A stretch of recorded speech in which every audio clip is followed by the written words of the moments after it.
जो हमारी पुरानी पेंशन देगा हम उसके साथ होंगे। आप दो तो आपके साथ, आप नहीं दोगे तो इंडिया या भारत इंडिया के साथ। कहाँ का न्याय संगत है? इसलिए न्याय करो कि ओपीएस दे दो, नहीं तो कुर्सी खाली करनी पड़ेगी, ये नोट कर लो। एमपी में इलेक्शन है, आने वाले 3-4 स्टेटों में और इलेक्शन है, और 2024 में जब इलेक्शन होगा लोकसभा का, तो इसको हम लोग ओपीएस को जनहित का मुद्दा बनाएंगे। पक्ष में कौन कौन ऐसी पार्टियां जो आपको सपोर्ट कर रही है? सत्ता में बैठा वही नहीं, बाकी सब हमारे पक्ष में। सरकार तक मैसेज ये जाना चाहिए कि अभी तुम जाग जाओ, देश हित के लिए हो, देश जनता के लिए हो, जनता सब सर्वोपरि है, तुम ऊपर नहीं हो, सरकार ऊपर नहीं है। नमस्कार दोस्तों, मैं हूं कौशल किशोर और आप देख रहे हैं 24 प्रेस। पुरानी पेंशन बहाल को लेकर देश भर से यहाँ पर सभी जो कर्मचारी है यहाँ इकट्ठा हुए रामलीला मैदान में।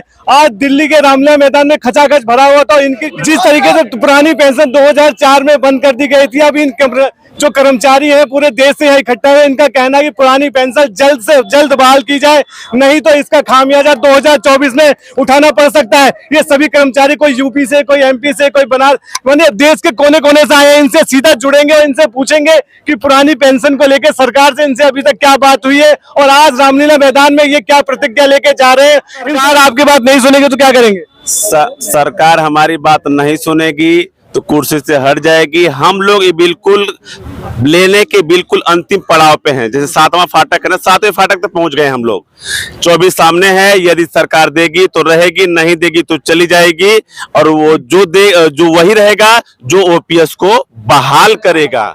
हम अंतिम पड़ाव पे हैं लेने के। ये रामलीला मैदान में जो आज आप लोगों ने शक्ति प्रदर्शन किया है, इससे सरकार तक क्या मैसेज सीधा सीधा जाना चाहिए? सरकार तक मैसेज ये जाना चाहिए कि अभी तुम जाग जाओ, देश हित के लिए हो, देश जनता के लिए हो, जनता सब सर्वोपरि है, तुम ऊपर नहीं हो, सरकार ऊपर नहीं है। इसलिए इनकी मांगे हैं, तुम 5 साल के लिए ले रहे हो, हम 7 साल सेवा करते हैं उसके बाद भी नहीं दे रहे हो, ये कहाँ का न्याय संगत है?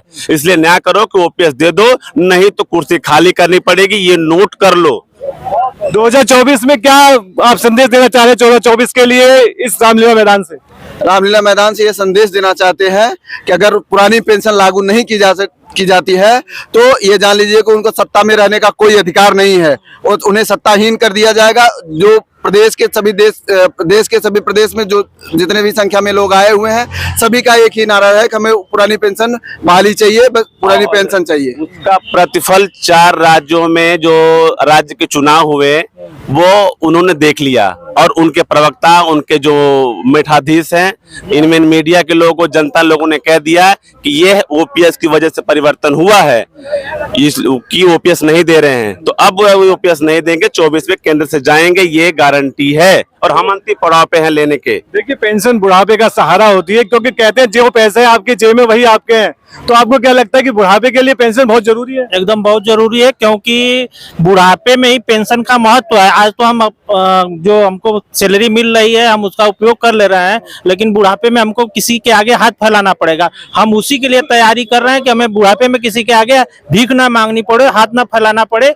यही हम लोगों का एक ही बस मात्र मांग है कि हम लोगों की ओल्ड पेंशन बहाल की जाए। भीख में नहीं मांग रहे हैं सत्ता से, हम देश की 62 साल सेवा करेंगे, इसके बाद हमें चाहिए। वो 5 साल के लिए आते हैं, वो रहेंगे कि नहीं रहेंगे भगवान मालिक है, लेकिन हम 60 साल अगर जीवित हैं तो देश की सेवा करेंगे, इसलिए लेंगे। और वो खैरात में नहीं देंगे, ये मेरा राइट है, मेरा अधिकार है, ये कानून है, ये संविधान है, इसलिए हम लेंगे। और नहीं देंगे तो वो सत्ता से कुर्सी से जाएंगे, ये कंफर्म नोट कर लें आप। हम लोग अंतिम पड़ाव है लेने के। तो ऐसा क्या हो रहा है कि सरकार अभी तक कोई बात है, कोई पहल क्यों नहीं कर रही? सरकार जा रही है, राज्यों से जा रही है, राज्य का चुनाव हो रहा है ना, वो जा रही है सरकार। अभी एमपी में इलेक्शन है, हमने तो जी एमपी में इलेक्शन है, आने वाले 3-4 स्टेटों में और इलेक्शन है, और 2024 में जब इलेक्शन होगा लोकसभा का, तो इसको हम लोग ओपीएस को जनहित का मुद्दा बनाएंगे। ओपीएस को मेन चुनाव का मुद्दा बनाना हमारा उद्देश्य है। आज शक्ति प्रदर्शन का यही उद्देश्य है कि हम जन जन तक पेंशन, हमारी जो ओल्ड पेंशन स्कीम है, पूरे देश में लागू किया जाए। और इसलिए भी जरूरी है क्योंकि हमारे देश के नेतागण, साथ साथ जुडिशियल सेवा में जो लोग भी हैं, यानी जिनको हमें सही और गलत ठहराना है वो भी पेंशन ले रहे हैं, जिनको कानून बनाना है वो भी पेंशन ले रहा है। सर, आपकी जो लड़ाई है कहाँ तक पहुंची और आगे इसको कहाँ तक ले जाना चाहते हो? 2024 का क्या परिणाम देखने को मिलेगा इसके लिए? आपने रामलीला कई बार कवर किया होगा, आप बताइए आज जो रामलीला में हुआ क्या हुआ? जितना अंदर थे उससे कई गुना बाहर थे। हमारी माइक काट दी गई, 3 बार काटी गई। वो माइक काटना जानते हैं, हम बोर्ड काटना जानते हैं। काट दूंगा फिर कहानी खत्म हो जाएगी। तो साहब को सीधा सीधा संदेश है 2024 में अगर आपकी बात नहीं सुनी गई तो लगता है कि आप विपक्षी पार्टियों की तरफ जाना चाहते हैं, या जो आपकी मांगों का एजेंडा में शामिल करेगा आप उसकी तरफ चले जाएंगे? हम तो प्रधानमंत्री तक जाने को तैयार हूँ, आगे घोषणा कर दो। क्यों नहीं जाने दे रहे हो? आ जाना चाहिए प्रधानमंत्री जी को। इतना बड़ा सैलाब आया था, पूरा देश के पढ़ा लिखा आदमी आते, आप घोषणा कर देते, आप लागू कर देते, हम आपकी तरफ ये दे वो दे, मेरा विषय नहीं। मुझे चाहिए ओपीएस। तो ओपीएस को लेकर सरकार की तरफ से कोई अभी तक कोई संदेश आया? उन्होंने कहा कि एक प्रतिनिधिमंडल आप भेज दीजिए और हम उसको भेज देंगे। हमने कहा इतना बड़ा सैलाब आया है, अधिकारी भी हमारे बीच के हैं, हम भेजेंगे नहीं, जिसको आना यही आइएगा, नहीं फिर हम मैदान में 24 के मिलेंगे। तो अभी इस स्टेज से अभी आपने आगे का क्या संदेश दिया है आने अपने सभी साथियों को? सरकार तानाशाह है, हम बोर्ड की चोट देंगे और ये सरकार तभी सुनेगी जब बोर्ड की चोट पाएगी, जैसे हिमाचल कर्नाटक में हमने दिया। अभी आने वाले समय में 3-4 राज्यों में और विधानसभा के चुनाव है, उसमें आपका क्या असर दिखेगा? उसमें मेरा ही नहीं, एक कर्मचारी तय कर लिया है, जो हमारी पुरानी पेंशन देगा हम उसके साथ होंगे। आप दो तो आपके साथ, आप नहीं दोगे तो इंडिया के साथ। जिस तरीके से राजनीति हो रही है उस पर आप क्या कहेंगे कि अब ये बड़ा आपने सवाल पूछ लिया, राजनीति किस पर होनी चाहिए? हिंदू, मुस्लिम, भारत, पाकिस्तान, धर्म, ये राजनीति का विषय। राजनीति का रोजगार, चिकित्सा, सामाजिक सुरक्षा, ये सब राजनीति का विषय है। इस पर बोलो आपने कितनी नौकरियां दी, इस पर बोलो कितना परोपकार काम किया।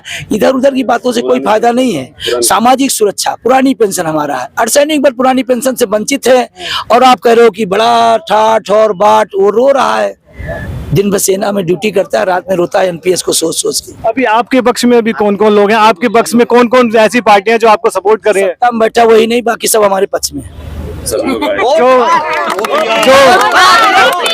तो इस मामले क्या राहुल गांधी से कोई बातचीत हुई आपकी? राहुल गांधी जी की पार्टी की 3-4 जगह सरकारें हैं, जहां जहां उनकी सरकार है वहां उन्होंने पेंशन बहाल की है और जो बहाल करेगा हम उसके साथ होंगे। हेमंत सोरेन जी बहाल किया, हम झारखंड में उनके साथ थे। हम राजस्थान के गहलोत जी से सवाल किया, उन्होंने बहाल किया, उनके साथ है। हम हिमाचल गए, जयराम ठाकुर को कहते रह गए बहाल कर दो, तो उनका कितने कर्मचारी हो, क्या कर लोगे?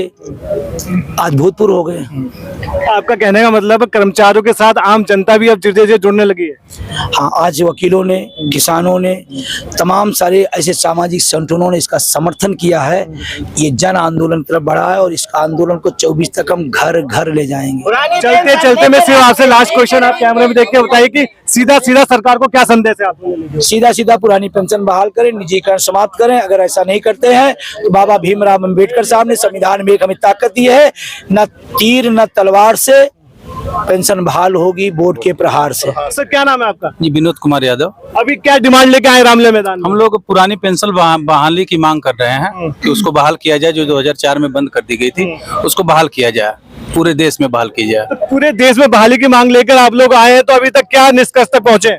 निष्कर्ष यही है कि या तो छोड़ दे सब लोग, जैसे सांसद विधायक सारे लोग पेंशन आज ले रहे हैं, तो हमारी मांग यही है कि या तो छोड़ दे, या तो अगर अपने ले रहे हैं तो हमको भी दें। मेरी मुख्य मांग यही है। बहुत बड़ी बात कह रहे हैं कि जो नेता है उनकी सबकी पेंशन बहाल है, तो कर्मचारियों की पेंशन क्यों नहीं बहाल है? बिल्कुल, 6 राज्यों में जहाँ इनके विरोधी सरकार है वहाँ बहाल है और जहाँ बीजेपी की सरकार है वहाँ बहाल नहीं है। तो जो हमको जो है पेंशन उसी को देंगे जो मिलेगा, जो पेंशन राज वही करेगा जो हमारी पेंशन बहाल करेगा। क्या कहना सीधा सीधा आपका संदेश ये है कि 2024 में आप सीधा सीधा संदेश देना चाह रहे हैं? Only OPS. हम लोग ओपीएस की लड़ाई लड़ने आए हैं और उसको लड़ेंगे और लेकर रहेंगे। आपको लगता है ओपीएस कितना लंबा संघर्ष है आप लोगों के लिए? हम लोग चाहते हैं जल्द से जल्द 2024 में सरकार आएगी कोई भी बहाल करेगी जरूर पेंशन, यही उम्मीद करते हैं हम लोग। आने वाले टाइम में 2024 में जो अपने एजेंडा में इस पेंशन को, पुरानी पेंशन को बहाल करने की बात करेगा, ये सभी एम्प्लॉय उनके साथ खड़े होने के लिए तैयार हैं। इनकी सीधी सीधी सिर्फ एक ही डिमांड है, पुरानी पेंशन बहाल की जाए। आप देखते रहिए 24 प्रेस, आपकी आवाज आपके साथ। सीधे ग्राउंड जीरो से रियल रिपोर्ट देखने के लिए सब्सक्राइब करें हमारा चैनल 24 प्रेस।